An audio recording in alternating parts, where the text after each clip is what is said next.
बिस्मिल्लाहिर्रहमानिर्रहीम। आप देख रहे हैं मेरा यूट्यूब चैनल और फेसबुक पे लीगल ईगल्स। बात करेंगे पाकिस्तान के अंदर मौजूदा सियासी सूरत हाल और उसके साथ साथ जो अमन अमान की सूरत हाल चल रही है उसमें कुछ चीज़ें आ रही हैं जिसमें आपको पता चला होगा कि 9 मई को जो वाक़यात हुए उनके अंदर जो मुलव्वस लोग थे उनको गिरफ्तारियों का सिलसिला जारी है। बहुत सारे लोगों के ज़हन में सवाल होता है कि जब इस तरह का मामला को गुजर जाता है, मामला चल जाते हैं, तो पुलिस किस तरीके से ऐसे लोगों को गिरफ्तार करती है। तो वो तरीक़ेकार मैं आप लोगों के सामने रखूंगा कि किस तरीके से वो लोग शनाख्त करते हैं और गिरफ्तारियां करते हैं। किसी के सामने तस्वीर आ गई है, अगर कोई क्लियर फुटेज के अंदर नजर आ रहा है तो उसके लिए तो ईजी है कि आप उसको नादरा रिकॉर्ड के साथ मैच करते हुए, वैसे भी आजकल हर बंदे का रिकॉर्ड जो है वो आप गूगल के ऊपर भी मैच कर सकते हैं, फेसबुक के जरिए पता चल जाता है। लेकिन जो लोग नजर नहीं आ रहे फुटेजेस में, उन लोगों की भी इतलात है कि उनको भी गिरफ्तार किया जा रहा है। तो इसका क्या तरीकेकार होता है, ये सिर्फ इस केस के अंदर नहीं, वैसे भी जो पुलिस तरीकेकार इस्तेमाल करती है वो मैं आप लोगों के सामने रखूंगा। इन चीज़ों के बारे में आपको बताने से पहले मैं आप लोगों के साथ एक चीज़ शेयर कर रहा हूँ। ये बीबीसी का एक कॉलम है 17 मई का, जिसमें इन चीज़ों से मुतल्लिक जो है वो जिक्र किया गया है। उसमें एक बड़ा दिलचस्प वाकया है। एक स्टूडेंट है अली, जो ग्रेजुएशन के बाद अमेरिका की एक यूनिवर्सिटी में दाखिला ले चुके हैं और वो पीटीआई के वोटर जरूर हैं लेकिन कोई सरगर्म कारकुन नहीं है। उनके मुताबिक वो उस दिन कोर कमांडर हाउस में किसी किस्म की तोड़ फोड़ में शरीक नहीं थे। 9 मई को अली के एक दोस्त ने उन्हें एहतजाज के लिए लाहौर के लिबर्टी चौक चलने को कहा, लेकिन रास्ते में ही उन्होंने सोशल मीडिया पर ऐसी वीडियोस देखी जिनमें लोग कोर कमांडर हाउस के बाहर जमा हो रहे थे। उन्होंने बीबीसी को बताया कि मैंने उसे कहा कि यार दफा करते हैं, बिला वजह फंस जाएंगे। जिस पर उस दोस्त ने कहा कि डरता क्यों है, हम कौन सा कुछ काम करने जा रहे हैं, कौन सा कोई तोड़फोड़ करने जा रहे हैं, हम तो देखने जा रहे हैं। और वहां पे जाके तुमने देखा तो तोड़फोड़ हो रही थी। तो अली के मुताबिक हमने सोचा कि चलो इस बहाने हम भी कोर कमांडर हाउस अंदर से देख लेते हैं, क्योंकि वाज़ेह रहे कि ये कोर कमांडर हाउस के बारे में कुछ तनकीदी पोस्ट भी ऐसी थी कि यकीनन कि हकीकत में वहां पे जब भी कोई बंदा गुजरता है तो उनको सिक्योरिटी रीजन से वहां रुकने नहीं दिया जाता। और रिपोर्टेडली एक मॉल ऑफ लाहौर जो कोर कमांडर हाउस के बिल्कुल अपोजिट साइड पे है, सड़क एक दरमियान में सड़क है और उसके बाद है, तो उसकी कंस्ट्रक्शन के मुतल्लिक भी कई ऐसी अफवाहें हैं कि इस तरह का मामला था कि कोर कमांडर हाउस की वजह से उस जगह को तमीर की इजाजत नहीं दी जाती थी, वहां पे कोई होटल बनना था तो उनको इजाजत नहीं दी गई थी। पर अली कहता है जी कि हमने सोचा कि चलो इस बहाने कोर कमांडर हाउस भी हम अंदर से देख लेते हैं। अंदर गए और वहां चंद मिनट खड़े होने के फौरन बाद हम वहां से निकल आए। लगता था कि हालात खासे खराब हैं। फिर हम घरों को चले गए। अगले ही रोज मैं किसी काम से शहर से बाहर आ गया। जिस इलाके में रहने वाला था वो बच्चा, उसके घर से पुलिस दूर नहीं थी और वहां के पुलिस और उसके खानदान, मतलब लोग जानते होते हैं, जैसे एक दूसरे को जानते होते हैं। वो खुद अच्छे घर से था। तो वो कहते हैं कि मुझे एसएचओ साहब की कॉल आती है। एसएचओ साहब कहते हैं कि बेटा तुम कहाँ पहुंचे हुए थे, तुम और तुम्हारे घर वाले शरीफ लोग हैं, लेकिन तुम्हारा नाम गिरफ्तारियों वाली फहरिस्त में कैसे आया। जिस पर उसने एसएचओ साहब को बताया कि जनाब मैं दोस्त के साथ गया था लेकिन मैंने कोई तोड़फोड़ नहीं की, मेरे घर वालों ने मुझे उसी वक्त कहा कि तुम रूपोश हो जाओ।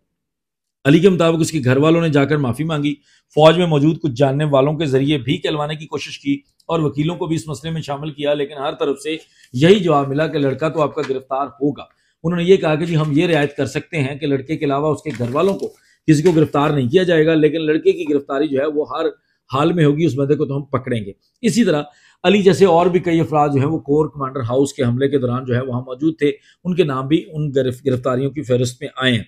अब सबसे जरूरी जो चीज जो मैंने आपको स्टार्ट में बताया कि ये किस तरीके से शनाख्त की जाती है, तो वो तरीकेकार क्या था उसके अलावा अली हमजा के अलावा भी कई ऐसे लोग हैं जिनका ये कहना है कि वो हमले में मुलव्वस नहीं थे और वो वहां पे सिर्फ पूरा अमन एहतजाज के लिए पहुंचे थे, लेकिन उनके नाम भी मतलूब अफराद की फहरिस्त में शामिल कर दिए गए। एक डीएसएनजी का ड्राइवर था, एक मीडिया की जो वैन होती है, जो बस आपने देखी है जिसके ऊपर वो डिश वगैरह लगी होती है, जो मीडिया के लोगों की होती है, उसके एक ड्राइवर था जो वहां पे ड्यूटी के लिए मौजूद था, लेकिन अब वो भी रूपोश है क्योंकि उसकी तस्वीर भी मतलूब अफराद की तस्वीर के साथ अखबार में शाया की गई है। उसके अलावा उसके जो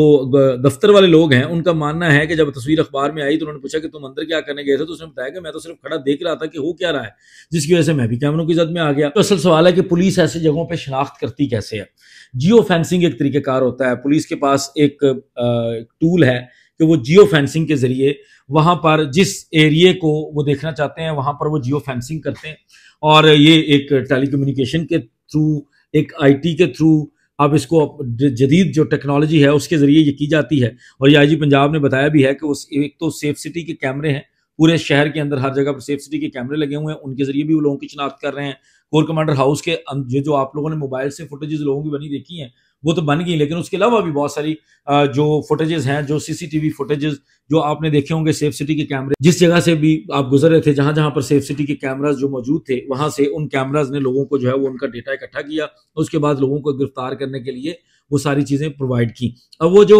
जितना डेटा वो इकट्ठा करते हैं, जिस तरह वो सीसीटीवी का डेटा बनाते हैं, जियो फेंसिंग के बाद जो जो उनके पास डिटेल निकलती है उसको वो नादरा के पास भेजते हैं, जहां से नादरा जो है वो उनको शिनाख्त करता है। आईबी भी मुख्तलिफ इलाकों से इस तरह की इन्फॉर्मेशन ला रही थी और उसके बाद इन लोगों की गिरफ्तारी जो है वो नादरा से शिनाख्त करने के बाद मुमकिन की जा रही थी, इन लोगों को गिरफ्तार किया जा रहा था। अभी भी जितने लोग बाकी भी जो पेंडिंग है, जिन लोगों को गिरफ्तार किया जा रहा था, उनसे भी किया जा रहा है। उसके अलावा आईजी पंजाब साहब का ये दावा है कि हमें व्हाट्सएप ग्रुप, जो बंदा पकड़ा जा रहा था उनके मोबाइल फोन भी लिए जा रहे थे। आपने सुना होगा आफ्ताब इकबाल एक एंकर हैं, उनको भी उठा लिया गया था, वहां पे वो व्लॉग कर रहे थे तो उनसे भी उनके मोबाइल लिए गए थे। तो व्हाट्सएप ग्रुप्स जो होते हैं उसके अंदर कौन से व्हाट्सएप ग्रुप्स में ऐड हैं, उन उस जो व्हाट्सएप ग्रुप्स होते हैं उनमें से भी इंफॉर्मेशन ली जा रही थी कि कौन कहाँ किसकी डायरेक्शन पर गया और किस तरीके से सारा कुछ हुआ। इसके अलावा एक बड़ी इंपॉर्टेंट चीज है, एक इल्जाम आ रहा है पुलिस के ऊपर कि इस पूरे मामले के दौरान जो पुलिस जिन लोगों को गिरफ्तार कर रही है उन गिरफ्तारियों के अंदर कुछ नाबालिगान को भी गिरफ्तार किया जा रहा है, जुवेनाइल्स को भी गिरफ्तार किया जा रहा है जिनकी उम्र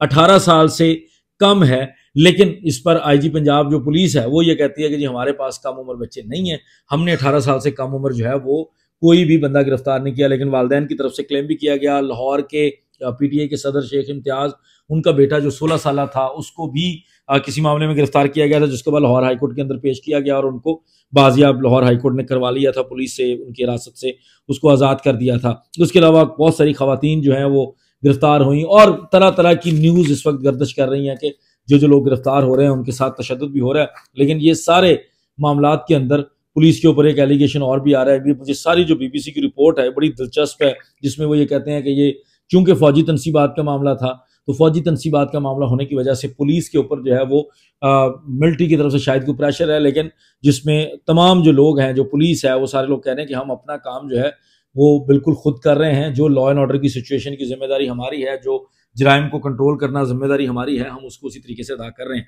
लेकिन वो सबसे जो ज़रूरी चीज़ आपके साथ शेयर करनी थी कि किस तरीके से बहुत सारे लोगों को इतराज़ात हैं कि हम मामले में शामिल नहीं थे, हम सिर्फ मौजूद थे। तो जितने भी लोग वहाँ मौजूद थे किसी फुटेज के जरिए वो नजर आए हैं, जियो फेंसिंग के अंदर उनके मोबाइल फोन्स, जियो फेंसिंग का तरीकाकार ये होता है कि किसी इलाके में आप जियो फेंसिंग करते हैं, उस एरिया में जितनी भी सिम्स उस वक्त एक्टिव होती हैं, जितनी भी सिम्स एक्टिव होती हैं वो उनका डेटा जो है वो उनके पास आ जाता है एजेंसी के पास। और उसके बाद जब उस डेटा को, आपको पता है कि आजकल बहुत, अब शायद ही कोई बहुत चालाक मुलजिम होगा या चालाक क्रिमिनल होगा जिसके पास जो है वो बगैर किसी के नाम के रजिस्ट्रेशन के फोन होगा। लेकिन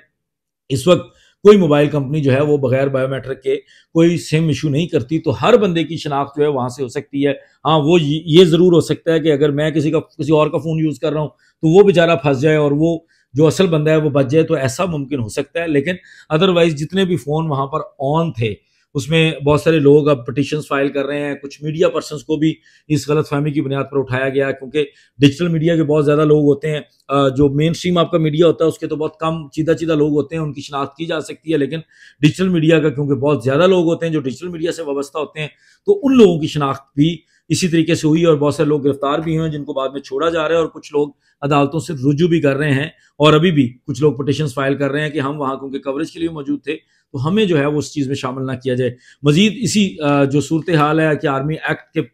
जो सुनना आ रहा है, जो शुनीद आ रही है कि आर्मी एक्ट के तहत इन लोगों को सजाएं दी जाएंगी, ऑफिशियल सीक्रेट एक्ट लगाया जाएगा, तो इस चीज़ के ऊपर भी हम बात करेंगे आने वाले व्लॉग में। बहुत शुक्रिया, अस्सलाम वालेकुम।